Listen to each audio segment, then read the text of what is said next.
Class BSc first year, first semester, class 11th या NEET के students के लिए ये सबसे इंपॉर्टेंट टॉपिक है जिसका नाम है प्लाज्मा मेम्ब्रेन। और प्लाज्मा मेम्ब्रेन साइटोलॉजी में पूछा जाने वाला सबसे ज्यादा इंपॉर्टेंट क्वेश्चन बनता है, बार बार बनता है। और बीएससी फर्स्ट सेमेस्टर के अगर आप अनसॉल्व्ड उठाकर देखो तो लगभग हर साल आपको ये लॉन्ग क्वेश्चन की फॉर्म में मिल जाएगा।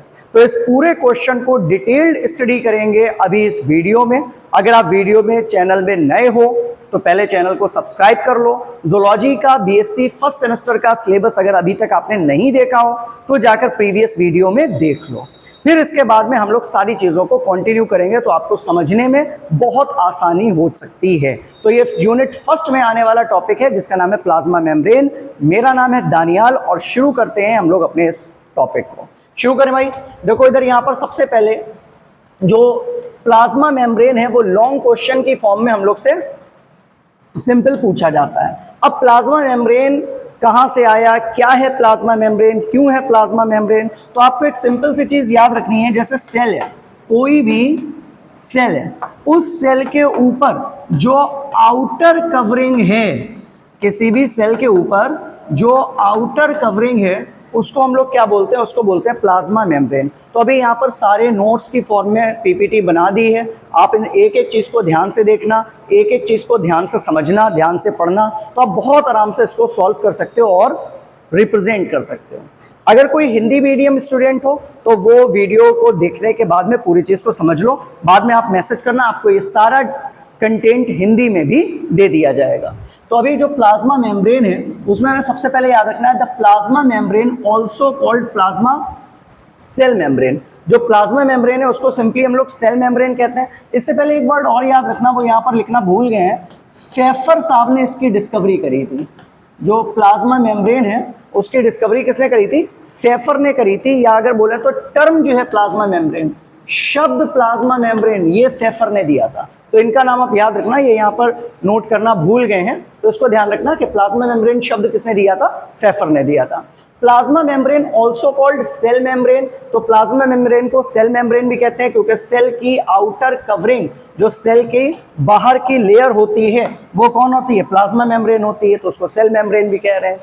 Is the outer boundary of the cell, भाई देखो पहले ही बता चुका है, सेल के ऊपर की कवरिंग। जैसे ये कोई सेल है, इधर देखो ये कोई सेल है, तो जो लास्ट लेयर होगी सेल की, जो बाहरी परत होगी उसको क्या कहेंगे, प्लाज्मा मेम्ब्रेन कहेंगे।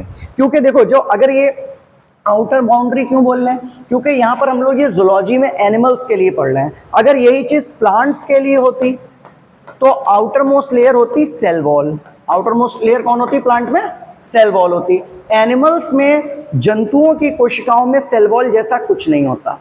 एनिमल्स और प्लांट में सबसे बड़ा फर्क यही है कि प्लांट में सेल वॉल होती है, आउटर मोस्ट लेयर, और एनिमल्स के अंदर क्या रहती है, हमारी प्लाज्मा मेम्ब्रेन रहती है। ये बात आपको ध्यान रखनी है। प्लांट अगर आपके पास जूलॉजी है तो बॉटनी भी होगी, तो प्लांट्स में ध्यान रखना कि सेल वॉल किस चीज़ की बनी होती है, सेलुलोज की बनी होती है। तो ये बेसिक चीज़ें हैं जो हर बच्चे को कहीं ना कहीं पता होनी चाहिए कि भाई बैक्टीरिया की सेल वॉल किस चीज़ की बनी होती है, पेप्टाइडोग्लाइकोजन की, म्यूकोपेप्टाइड की, म्यूरेमिक एसिड की, ये कंपोनेंट्स होते हैं। ऐसे ही आपको फंगस की याद रखना है किस चीज़ की बनी होती है, काइटिन की। उसके अलावा प्लांट्स की याद रखनी है, सिंपल सेलुलोज पॉलीसेक्राइड्स की बनी होती है।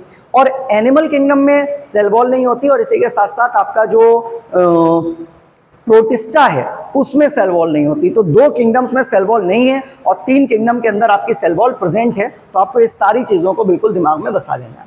कह रहा प्लाज्मा मेम्ब्रेन सेल मेम्ब्रेन कहलाती है। आउटर बाउंड्री होती है सेल की, it separate the inside of the cell, मतलब cytoplasm, from the outside environment. तो अभी देखो यहाँ पर ध्यान से देखो, बिल्कुल जैसे ये अपन लोग ने एक सेल बना ली, या इसको हम थोड़ा सा और क्लियर कर लेते हैं थोड़ा सा। देखो इधर ये हम लोग ने सपोज करो यहाँ पर एक सेल बना ली, ठीक है, और ये जो ग्रीन कलर की हमने बाउंड्री दी है, ये ग्रीन कलर की बाउंड्री ही हमारी क्या कहला रही है, प्लाज्मा मेम्ब्रेन कहला रही है। अब प्लाज्मा मेम्ब्रेन का मेन फंक्शन क्या है, सेल के अंदर का जितना लिक्विड है सेल के अंदर का लिक्विड क्या कहलाता है? साइटोप्लाज्म। देखो ये सेल है तो साइटो, और अंदर का प्लाज्मा है तो उसको क्या कहेंगे? साइटोप्लाज्म, या हिंदी में कहते हैं कोशिका द्रव्य। तो ये कोशिका द्रव्य साइटोप्लाज्म को, और ये जो बाहर का एनवायरनमेंट है, बाहर के एनवायरनमेंट में तो सब कुछ होगा ना, ऐसे करके बैक्टीरिया होंगे, ठीक है, वायरस होंगे, और बहुत से खतरनाक खतरनाक लोग होंगे, उन सबको अंदर आने से जो रोके, या साइटोप्लाज्म को बाहर जाने से रोके, या जो सेपरेट करे between cytoplasm and outer environment, उसको क्या कहेंगे हम लोग? प्लाज्मा मेम्ब्रेन कहेंगे। क्या इतनी बात आपको समझ में आ गई? तो प्लाज्मा मेम्ब्रेन क्या है? वो सेपरेट करती है इनसाइड ऑफ सेल, सेल के अंदर का साइटोप्लाज्म को, और आउटसाइड एनवायरनमेंट को, और बाहर के एनवायरनमेंट को, दोनों को सेपरेट आउट। जैसे आपका घर में दीवार होती है ना, आपके रूम में जो वॉल्स हैं वो बाहर की चीजों को अंदर नहीं आने देती, अंदर के चीज को बाहर नहीं जाने देती, तो उस तरीके से क्या होती है? हमारी प्लाज्मा मेम्ब्रेन होती है। कह रहा है it is very thin, living, flexible and selectively permeable. तो अब यहां पर ध्यान रखना भाई, सेल खुद ही बहुत छोटी है तो ये थिन होगी, पतली होगी। लिविंग, जाहिर सी बात है सेल का पार्ट है, नॉन लिविंग नहीं होगा, ठीक है। फ्लेक्सिबल और सिलेक्टिवली परमिएबल, ये शब्द आप याद रखना। देखो सिलेक्टिवली परमिएबल का क्या मतलब होता है? परमिएबल को हिंदी में कहते हैं पारगम्य। क्या कहते हैं? पारगम्य। पारगम्य का क्या मतलब होता है? जो किसी को अंदर आने दे या किसी को बाहर जाने दे। लेकिन सिलेक्टिवली का मतलब क्या है? चेक करके, कि सभी को नहीं अंदर आने देगा। कि अब ये नहीं कि बैक्टीरिया तुम भी अंदर जाओ, वायरस तुम भी अंदर आ जाओ। जो इंपॉर्टेंट सॉल्वेंट्स होंगे या जो इंपॉर्टेंट मॉलिक्यूल्स होंगे सेल के लिए, उसको सिलेक्ट करेगी और उसको सिलेक्ट करके कहेगी हाँ तुम अंदर आ जाओ। जैसे आपका घर है, आपके घर में रूम में दीवारें हैं, वैसे प्लाज्मा मेम्ब्रेन है, लेकिन ऐसा थोड़ी ना कि उन दीवारों के अंदर कोई आ नहीं सकता। आप तो आते होगे, आपके घर वाले तो आते होंगे, आपके दोस्त रिश्तेदार वो सब तो आते होंगे। तो सिलेक्टिवली परमिएबल है ना आपका घर, तो सिलेक्ट करके बुलाते हो कि हाँ भाई तुम अंदर आ जाओ। ऐसे थोड़ा ना कोई भी रोड पे चल रहा है तुम्हारे घर के अंदर घुस जाएगा। तो सिलेक्टिवली परमिएबल होने का मीनिंग यही है कि प्लाज्मा मेम्ब्रेन सिलेक्ट करती है कि किस सॉल्वेंट को अंदर लेना है, किस सॉल्वेंट को अंदर नहीं लेना। Which means it allows only some substance, कुछ ही सब्सटेंस को ये अलाउ करती है कि तुम अंदर आ जाओ, टू एंटर और लीव द सेल, कि कुछ ही को अलाउ करती है कि आप अंदर आ सकते हो या आप अंदर नहीं आ सकते। तो जब भी आप कभी लॉन्ग क्वेश्चन की फॉर्म में प्लाज्मा मेम्ब्रेन लिखने बैठोगे तो पहले तो आप इस तरीके से सारी चीज बता दोगे कि भाई प्लाज्मा मेम्ब्रेन क्या है। देखो अभी इतना अगर आपको तैयार हो गया, कुछ नहीं करा हम लोग ने, सिंपल क्या पढ़ा? सबसे पहले आपने लिखा कि प्लाज्मा मेम्ब्रेन टर्म किसने दी? फेफर ने दी। फिर तुमने बोला प्लाज्मा मेम्ब्रेन को सेल मेम्ब्रेन कहते हैं, हटाओ। प्लाज्मा मेम्ब्रेन आउटर बाउंड्री होती है। क्या ये बात नहीं याद रहेगी? क्या इस लाइन को नहीं लिख सकते कि plasma membrane also called cell membrane? Plasma membrane cell की आउटर बाउंड्री होती है, लास्ट लेयर होती है, बोल सकते ना, या आउटर मोस्ट मेम्ब्रेन होती है। उसके बाद में क्या करती है? सेपरेट करती है किसको? इंटरनल एनवायरनमेंट और एक्सटर्नल एनवायरनमेंट को, साइटोप्लाज्म को और बाहर की दुनिया को अलग कर देती है। उसके अलावा इसकी क्वालिटी बता दो कि कैसी होती है, कि भाई थिन है, लिविंग है, फ्लेक्सिबल है, सेमी परमिएबल है, ये सारी चीजें बता दोगे। लास्ट में कहोगे कि हाँ भाई सेमी परमिएबल के मीनिंग बता दोगे कि कुछ सब्सटेंस को अलाउ करती है अंदर आने के लिए और कुछ को नहीं करती। सबको थोड़ी ना कर सकती है, सबको अंदर अगर अलाउ कर देगी तो सेल खराब हो जाएगी। इतनी बात समझ में आ गई आपको? तो ये सिंपल डेफिनेशन थी प्लाज्मा मेम्ब्रेन की। अब जब आप डेफिनेशन लिख चुकोगे उसके बाद में आप दूसरा पार्ट लिखोगे, ठीक है, और ये बहुत इंपॉर्टेंट हो जाता है स्पेसिफिकली जब आप एकेडमिक पेपर दे रहे होते हो, चाहे आप बीएससी फर्स्ट सेमेस्टर में या 11th क्लास में जब आप लिख रहे होते हो, तो आपको कुछ हिस्टोरिकल बैकग्राउंड जरूर लिखना होता है हर टॉपिक का। और अगर आप ऐसे करके आओगे तो लिटरली एग्जामिनर आपको बहुत अच्छे से नंबर देंगे और बहुत प्यार से आपको नंबर मिलेंगे। तो इधर देखो यहाँ पर 1855, सबसे पहले आप ईयर टू ईयर बताओ कि प्लाज्मा मेम्ब्रेन में क्या क्या चीजें पता चली। तो 1855 में दो बंदे थे जिसका नाम था नजेली एंड क्रेमर। इन्होंने सबसे पहले सजेस्ट करा कि एक थिन, एक पतली बाउंड्री होती है सेल के अराउंड। ये वो टाइम था जब तक किसी को कुछ नहीं पता था प्लाज्मा मेम्ब्रेन के बारे में। तो सबसे पहले 1855 में दो बंदे आते हैं, एक नजेली और क्रेमर, और ये बोलते हैं कि भाई हाँ सेल जो है उसके चारों तरफ कोई बाउंड्री जैसा कुछ होता है।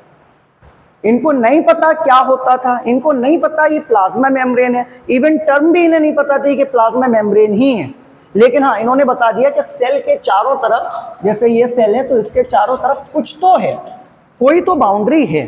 फिर 1895 में अप्रोक्स 40 ईयर्स के बाद में ओवरटन नाम का एक बंदा आया, क्या नाम है, ओवरटन, और इसने देखा found that the membrane is made up of lipids. ये मेम्ब्रेन किसकी बनी है, लिपिड्स की बनी है। Only fat soluble substance could enter in the cell. तो अब यहाँ पर इसने एक चीज को देखा, इसने एक एक्सपेरिमेंट किया कि सेल ली, उसके अंदर अलग अलग कंपोनेंट्स डालकर देखे, तो उसने देखा कि वो कंपोनेंट्स जो फैट सॉल्युबल्स हैं, जैसे यहाँ पर इसने एक सेल ली और इस सेल में इसने अलग अलग चीजों को डाला, जो फैट में, जो वसा में घुलनशील थे, जो फैट में घुल सकते थे कंपोनेंट, वो कंपोनेंट यहां पर एंटर करने लगे। तो जब वो कंपोनेंट एंटर करने लगे तो ये समझ गया, इसका मतलब ये कि भाई आपने बचपन में क्लास 11th में या 12th में पढ़ा होगा, लाइक डिसॉल्व इन लाइक, कि जो जैसा होता है वो उस टाइप के ही कंपोनेंट में डिसॉल्व होने लगता है, घुलने लगता है। तो यहाँ पर जब जो फैट में घुलने वाले कंपोनेंट थे वो डिसॉल्व हो रहे थे, दैट्स मीन कहीं ना कहीं ये भी किसी फैट की बनी हो सकती है। तो उसने बताया कि ये जो प्लाज्मा मेम्ब्रेन है ये लिपिड्स की बनी होती है। तो यहाँ पर एक चीज समझ में आ गई कि प्लाज्मा मेम्ब्रेन में मेजर जो कंपोनेंट है वो क्या है, लिपिड है। ओवरटन भाई ने ये बात बता दी। फिर 1925 में ग्रोटर और ग्रेंडल, दो लोग थे, क्या नाम था, ग्रोटर और ग्रेंडल, इन्होंने बताया कि plasma membrane is a lipid bilayer. जो बात ओवरटन ने बताई थी, ओवरटन ने क्या बताया था, लिपिड की बनी होती है, इन्होंने बताया लिपिड की बाइलेयर होती है। बाइलेयर का मतलब होता है दो लेयर्स। मतलब अगर हम प्लाज्मा मेम्ब्रेन की बात करें तो ऊपर एक लिपिड की लेयर होगी और उसके नीचे भी एक लिपिड की लेयर होगी, इस तरीके से। तो दो लेयर्स होंगी, एक ये नीचे लिपिड और एक ये ऊपर लिपिड, दोनों साइड में ऊपर नीचे लिपिड होगा। तो उसने बोल दिया ये लिपिड की बाइलेयर होगी। क्या इतनी बात समझ में आ गई। फिर 1935 में एक अगला बंदा आता है, ये सारी चीजें आपको याद रखना, जिनका नाम था डेनियली एंड डेफसन। क्या नाम था, डेनियली एंड डेफसन। बहुत अच्छा इन्होंने मॉडल प्रपोज किया था। और देखो ये इस नाम के तो लोग होते ही अच्छे हैं, डेनियली, डेनियल, दानियाल, ये बहुत अच्छे लोग होते हैं इस टाइप के। तो इन्होंने एक मॉडल प्रपोज किया था जो सैंडविच आप खाते हो वैसा। मतलब इन्होंने सबसे पहले कोशिश करी ये समझाने की कि प्लाज्मा मेम्ब्रेन कैसी दिखती है। जो प्लाज्मा मेम्ब्रेन हम लोग पढ़ रहे हैं उसका एक 3D मॉडल की फॉर्म में इन्होंने प्रपोज करा। तो इनका नाम आप MCQs के लिए भी याद रखना, डेनियली एंड डेफसन का। बाकी ऊपर के जितने भी पॉइंट्स है वो MCQs नहीं बनते, लेकिन ये MCQs बनते हैं, ठीक है। कि सैंडविच मॉडल किसने प्रपोज किया था, तो बस तुम याद रखना कि तुमने मेरे साथ सैंडविच खाया था। तो डेनियली डेफसन ने क्या खाया, सैंडविच खाया, तो उन्होंने क्या करा, सैंडविच मॉडल प्रपोज कर दिया। क्या इतनी बात में आपको कोई दिक्कत हो रही है, हो रही हो तो बताओ, कोई दिक्कत नहीं, आओ। फिर 1959 में एक बंदा आया रॉबर्टसन, और इसने एक मॉडल प्रपोज करा जिसका नाम था यूनिट मेम्ब्रेन मॉडल। और फिर 1972 में एक बंदा आया जिसका नाम था सिंगर, और एक दूसरा था निकोलसन। इन्होंने फ्लूइड मोज़ेक मॉडल प्रपोज किया। अभी तुम यहां से ना ये देखो देखो, यहां से मॉडल्स की बात हो रही है। अभी तुम यहां पर के रुक जाओ, इधर के तुम बस ऊपर के पहले 3 पॉइंट्स पे ध्यान रखो। ऊपर के 3 पॉइंट्स क्या हैं, इधर देखो, ऊपर के 3 पॉइंट्स पे आप ध्यान रखो और बाकी के 3 पॉइंट्स को छोड़ दो। ऊपर के 3 पॉइंट्स क्या है, 1855 नजेली और क्रैमर ने क्या बताया कि कोई लेयर है प्लाज्मा मेम्ब्रेन जैसी। ओवरटन ने बताया ये लेयर लिपिड की बनी है।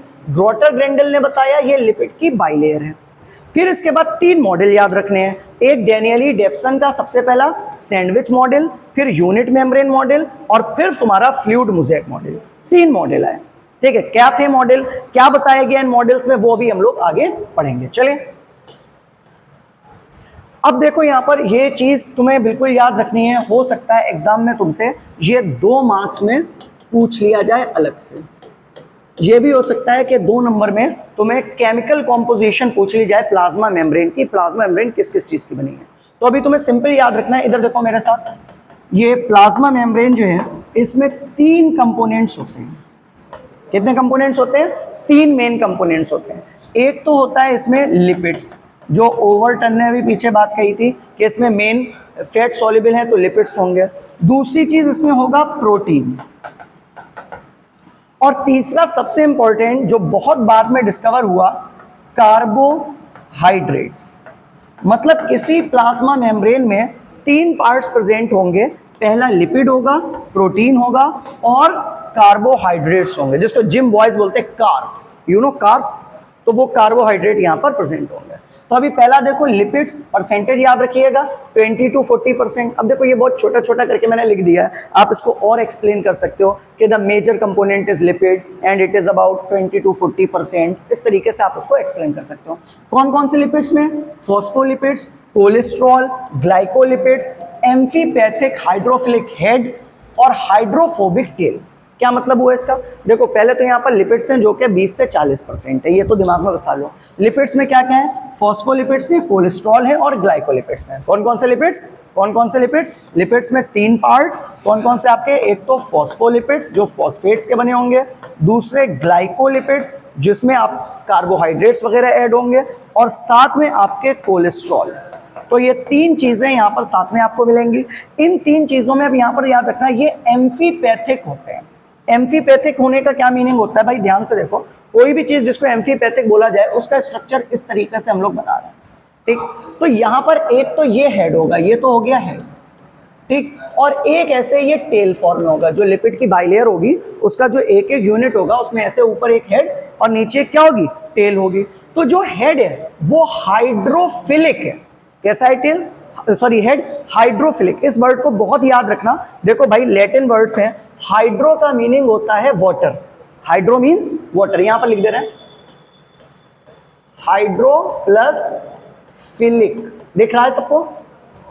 हाइड्रो का मीनिंग होता है भाई वाटर, सबको पता है, और फिलिक का मतलब होता है लवर, प्यार करने वाला, जो पानी से प्यार करे, जो पानी की तरफ अट्रैक्ट होना चाहे, जो पानी से मोहब्बत दिखाए, वो हाइड्रोफिलिक है। मतलब ये तो वाटर की तरफ अट्रैक्ट होगा।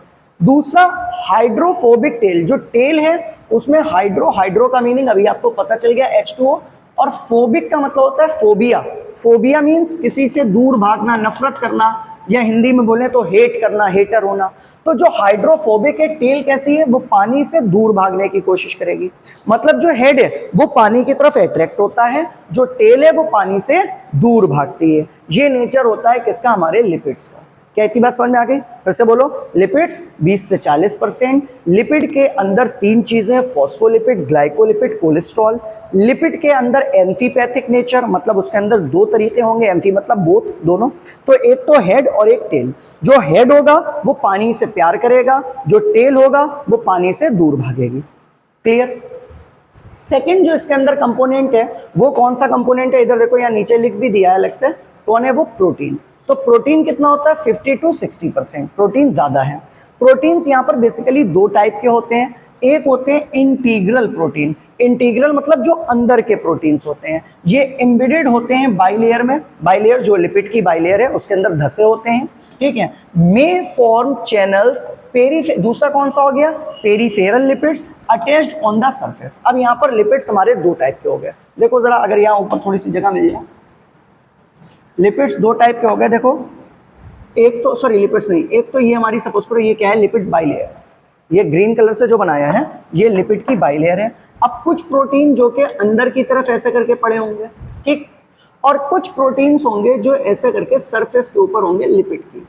तो जो लिपिड की सरफेस के ऊपर है उनको बोल रहे हैं पेरिफेरल प्रोटीन, जो अंदर की तरफ है उनको बोल रहे हैं इंटीग्रल प्रोटीन। क्या इतनी बात आपको समझ में आ गई? तो प्रोटीन्स हमारे 2 टाइप के हैं, एक पेरिफेरल जो सरफेस पर अटैच्ड है, और एक इंटीग्रल जो कि बाइलेयर के अंदर हैं। ये वाले हो गए इंटीग्रल और ये वाले हो गए पेरिफेरल। क्या इतनी बात समझ में आ गई आपको? लिपिड समझ में आ गया, प्रोटीन समझ में आ गया। तो तीसरा सबसे इंपॉर्टेंट पार्ट आया कार्बोहाइड्रेट। कार्बोहाइड्रेट बहुत कम अमाउंट में होता है, लगभग 2 से 10%। 2 से 10%।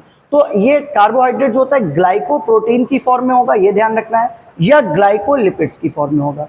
बेसिकली देखो होता क्यों है कार्बोहाइड्रेट? It provide stability. क्या प्रोवाइड करता है? ये स्टेबिलिटी देता है प्लाज्मा मेम्ब्रेन को। पहले ऐसा, ये बहुत बाद में डिस्कवर हुआ कार्बोहाइड्रेट इसके अंदर प्रेजेंट होता है। पहले लोग लिपिड्स और प्रोटीन को ही मानते थे कि इसके अंदर सिर्फ लिपिड्स है और प्रोटीन है, कार्बोहाइड्रेट्स के बारे में नहीं पता था। जैसे तुमने टिक्की खाई है, आप मार्केट से टिक्की लेकर आओ, उसको खाओ ना, बड़ी क्रंची होती है। और घर में 2-3 बार हमने भी ट्राई करी टिक्की बनाने का, लेकिन हुआ क्या भाई कि टिक्की बनाई तो जब उसको पलटा या उसको प्लेट में निकाला तो बिल्कुल फैल गई, टूटने लगी बिल्कुल। ऐसा क्यों हुआ? फिर बाद में पता चला कि जो मार्केट में बनाते हैं प्रोफेशनल लोग टिक्की, वो उसके अंदर अरारोट डालते हैं या चावल का आटा डालते हैं। उससे क्या होता है, उससे टिक्की में क्रंचीपन आता है और थोड़ा सा स्टेबल हो जाती है टिक्की। तो उनकी टिक्की अगर ऐसे पकड़ लो रुकी रहेगी, मेरी बनाई हुई टिक्की को ऐसे पकड़ लोगे तो इतना आलू हाथ में रहेगा, बाकी नीचे पट्टे से गिर पड़ेगी। तो ये चीज़ कौन देता है? ये चीज़ देता है कार्बोहाइड्रेट। कार्बोहाइड्रेट जब डला किसमें? टिक्की नहीं, प्लाज्मा मेम्ब्रेन में। जब प्लाज्मा मेम्ब्रेन में कार्बोहाइड्रेट प्रेजेंट होता है तो उससे पता चला कि प्लाज्मा मेम्ब्रेन स्टेबल रहती है, रुकी रहती है। और अगर कार्बोहाइड्रेट नहीं होता तो ये प्रोटीन और लिपिड्स क्या सब फैल जाता है, ठीक है, जैसे रायता फैलता है वैसे फैल जाता है। तो इस वजह से कार्बोहाइड्रेट की बहुत इंपॉर्टेंस है और ये स्टेबल बनाता है किसको? प्लाज्मा मेम्ब्रेन को। क्या इतनी बात समझ में आ गई आपको? चलिए आगे। तो पहले आप सबसे पहले प्लाज्मा मेम्ब्रेन की डेफिनेशन बताओगे, फिर हिस्ट्री बताओगे और फिर उसका केमिकल कॉम्पोजिशन बताओगे। इसके बाद में आगे आप क्या बताओगे? आप प्रॉपर्टीज बताओगे कि प्लाज्मा मेम्ब्रेन के अंदर क्या क्या क्वालिटीज होती हैं, क्या क्या प्रॉपर्टीज होती हैं। तो पहले आप लिखोगे कि इट इज सिलेक्टिवली परमिएबल। पहली प्रॉपर्टी क्या है? सिलेक्टिवली परमिएबल है। तो अलाउ ओनली स्पेसिफिक सब्सटेंस, ये आपने डेफिनेशन में भी बताया था, बाद में दोबारा लिखोगे। देखो एग्जामिनर को ना तुम्हें अच्छे से रिप्रेजेंट करके देना है चीज़ों को। तुम जितने अच्छे से अपनी कॉपी को रिप्रेजेंट करके लिखोगे, जितने अच्छे से तुम कॉपी को बना बनाकर ये नहीं कि कथा लिख दे रहे हो, अच्छे तरीके से स्पेसिफिक चीज़ों को तुम बताओगे, एग्जामिनर उतने अच्छे से तुम्हें नंबर देगा। आप टिक्की की बात कर रहे थे ना, तो अगर टिक्की जो है ना, टिक्की अगर तुम, एक होता है कि 10 रुपए की टिक्की और एक होती है 30 या 40 रुपए की टिक्की, दोनों आलू की हैं। फ़र्क क्या है? जो 30-40 रुपए की टिक्की है उसके नीचे वो टिश्यू पेपर लगाकर टिक्की को उसके ऊपर रखकर बहुत अच्छे से तुम्हें सर्व कर रहा है। फिर वो तुमसे बोल रहा है सर प्लीज़ लीजिए, खाइए, बताशा फोड़ के दे रहा है, मज़ा आ जाएगा खाने में। और वही टिक्की तुम्हें 10 रुपए में मिल रही है, भैया चटनी बोलो चटनी, ऐसे करके जल्दी से करके दे दी, ना नीचे टिश्यू है, गंदा सा है, हाथ भी तुम्हारे गंदे हो रहे हैं, तुम क्या उसके ज़्यादा पैसे दोगे? नहीं दोगे। सेम आंसर एक बच्चा लिखेगा प्लाज्मा मेम्ब्रेन के लिए, सेम आंसर दूसरा बच्चा लिखेगा, नंबर किसे ज्यादा मिलेंगे? जो अच्छे तरीके से क्लैरिफाई करेगा, जो अच्छे तरीके से हेडिंग, अच्छे तरीके से ब्लू ब्लैक पेन, अच्छे तरीके से डायग्राम्स, डेफिनेशन, हिस्ट्री, सारी चीजों को बताएगा, वो नंबर हमेशा ज्यादा पाएगा। तो अभी यहाँ पर ध्यान से देखो, तो पहला पॉइंट आपको क्या लिखना है कि प्रॉपर्टीज में प्लाज्मा मेम्ब्रेन कैसी है? सेम सिलेक्टिवली परमिएबल है। सिलेक्टिवली परमिएबल होने का मतलब कि कुछ चीज़ों को अलाउ करती है अंदर जाने के लिए और कुछ चीज़ों को अंदर जाने के लिए अलाउ नहीं करती, ठीक है। दूसरी चीज़ है fluid in nature. Plasma membrane का नेचर कैसा है? फ्लूइड। फ्लूइड नेचर का होने का मतलब क्या है कि molecules move side by side. Molecules जो हैं वो साइड बाय साइड मूव करते हैं इसके। जैसे ये प्लाज्मा मेम्ब्रेन है तो ये फ्लूइड नेचर की है कि जितने भी मॉलिक्यूल्स हैं वो यहाँ पर साइड बाय साइड मूव करते रहते हैं। एसिमेट्रिकल का मीनिंग क्या होता है? देखो सिमेट्री क्या होती है कि जहां पर कोई भी चीज डिवाइड करो वो दो इक्वल पार्ट्स में बट जाए। अभी हम लोग ने यहाँ पर ऐसे करके बनाकर देखा था, ये प्रोटीन की बाइलेयर है और इस प्रोटीन बाइलेयर के बाद में कुछ अंदर प्रोटीन है, कुछ ऐसे करके बाहर प्रोटीन है, कुछ ऐसे करके बाहर प्रोटीन है। तो ये अगर आप इसको किसी एक एक्सिस से काटोगे तो ये इक्वल पार्ट्स में नहीं डिवाइड होगी। तो जो भी चीज इक्वल पार्ट्स में डिवाइड नहीं होती वो एसिमेट्रिकल कहलाती है। तो यहाँ पर inner and outer layers are different. अगर आप ध्यान से देखोगे, ये बाहर वाली लेयर देखो, ये अंदर वाली लेयर देखो, तो ये दोनों डिफरेंट शेप की, डिफरेंट साइज की हो सकती है, तो सिमेट्री नहीं होगी। नेक्स्ट है सेल्फ हीलिंग। ये बहुत इंपॉर्टेंट पॉइंट है कि प्लाज्मा मेम्ब्रेन अगर रप्चर हो जाए, खराब हो जाए, ठीक है, तो अपने आप को खुद रिपेयर कर सकती है। It can repair itself if damage. अगर किसी भी तरीके से तुम्हारी प्लाज्मा मेम्ब्रेन पर चोट लग जाए, शॉक लग जाए, कुछ भी हो जाए, तो ये अपने आप को खुद ठीक कर सकती है। ये इसका एक मेन प्रॉपर्टी है और सबसे इंपॉर्टेंट ये इसका नेचर है। तो अभी तक देखो भाई, हम लोग ने क्या क्या चीज़ें कर ली। अभी तक हम लोग ने कर ली है सबसे पहले प्लाज्मा मेम्ब्रेन की डेफिनेशन, फिर हम लोग ने कर ली डिस्कवरी प्लाज्मा मेम्ब्रेन की कैसे हुई, कहाँ कहाँ हुई, फिर हम लोग ने प्लाज्मा मेम्ब्रेन की केमिकल कॉम्पोजिशन पढ़ ली और फिर हम लोग ने पढ़ ली प्लाज्मा मेम्ब्रेन की प्रॉपर्टीज। क्योंकि वीडियो बहुत लंबी हो जाएगी, प्लाज्मा मेम्ब्रेन एक लॉन्ग टॉपिक है, बहुत लंबा हो जाएगी ये वीडियो, तो अभी यहाँ पर इसके बाद में इसके मॉडल्स है हमारे पास कि प्लाज्मा मेम्ब्रेन के जो 4 मॉडल्स हैं, ठीक है, जिनमें 3 मॉडल सबसे इंपॉर्टेंट आपसे पूछे जाएंगे, वो हम लोग को पढ़ने हैं। Lipid bilayer, sandwich model, unit membrane model, fluid mosaic model. फिर इन सारे मॉडल्स को अलग अलग हमने डायग्राम्स के साथ में एक्सप्लेन भी किया है, ठीक है। तो अभी वीडियो बहुत बची है और टाइम क्योंकि थोड़ा सा कम है, तो अभी यहीं पर इसको रोक रहे हैं वीडियो को। आपकी प्रॉपर्टीज तक प्लाज्मा मेम्ब्रेन हो गया, अभी प्लाज्मा मेम्ब्रेन के हम लोग को क्या पढ़ने हैं? मॉडल्स और पढ़ने हैं। ठीक है, जो कि बहुत इंपॉर्टेंट है आपके बीएससी के लिए, क्लास 11th के लिए, स्पेसिफिकली नीट के लिए। ठीक है, देखो बीएससी वैसे हम लोग की जो कोचिंग है वो जनरली एकेडमिक्स है 11th-12th के लिए, सारे सब्जेक्ट्स देख रहे हैं उसमें। बीएससी अभी इस बार हम लोग ने बैचेस नहीं लगाए हैं, तो ऑनलाइन सोचा है कि ऑनलाइन आपके लिए कुछ चीज़ों को प्रोवाइड किया जाए। तो बीएससी के लिए देखो पहली चीज़ तो टाइम नहीं मिलता, टाइम कम मिलता है। मेन जो हमारे 11th-12th वाले हैं उनके लिए वीडियोस भी लगातार बनानी पड़ती हैं, उनके सिलेबस से रिलेटेड चीज़ों को काफ़ी महत्व देना पड़ता है। तो बीएससी एक अभी एक्सपेरिमेंटल वीडियोस डालने हैं, बीएससी की experimental videos in the sense अगर इस पर अच्छे व्यूज आए या अगर ये वीडियोस अच्छे से रन करें तभी हम फर्दर और बीएससी की वीडियोस को करेंगे। तो अगर आपको ये वीडियो समझ में आ रही हो या अच्छी लग रही हो तो आप इस चीज़ को हम लोग को बता सकते हो कि हमें और इस टाइप की वीडियोस बनानी चाहिए या नहीं बनानी चाहिए। बिल्कुल खुलकर बात करो, कोई इसमें दिक्कत वाली बात नहीं है। अगर आपको वीडियो समझ में आ रही हो, अच्छी लग रही हो और आप बीएससी के चाहे शाहजहांपुर में जीएफ कॉलेज के स्टूडेंट हो या एसएस के हो या आर महिला के अगर स्टूडेंट हो, ठीक है, या किसी भी कॉलेज के स्टूडेंट हो, तो वीडियो को अपने क्लास में बच्चों के साथ शेयर करो। क्योंकि देखो जितने अच्छे व्यूज आएंगे हम लोग को उतना मोटिवेशन मिलेगा, फिर हम और टॉपिक्स के सारे सिलेबस के आपकी वीडियोस को बना सकते हैं। इनके सब व्यूज अगर कम आएंगे तो फिर भाई देखो अंदर से मजा नहीं आता बनाने के लिए। तो वीडियो को ज्यादा से ज्यादा शेयर करिएगा। कल मिलेंगे हम लोग इसके प्लाज्मा मेम्ब्रेन के मॉडल्स के साथ में, ठीक है। तो तब तक के लिए अपना ख्याल रखिएगा और वीडियोस को शेयर करना बिल्कुल ना भूलिएगा। मिलेंगे नेक्स्ट वीडियो में। Thank you.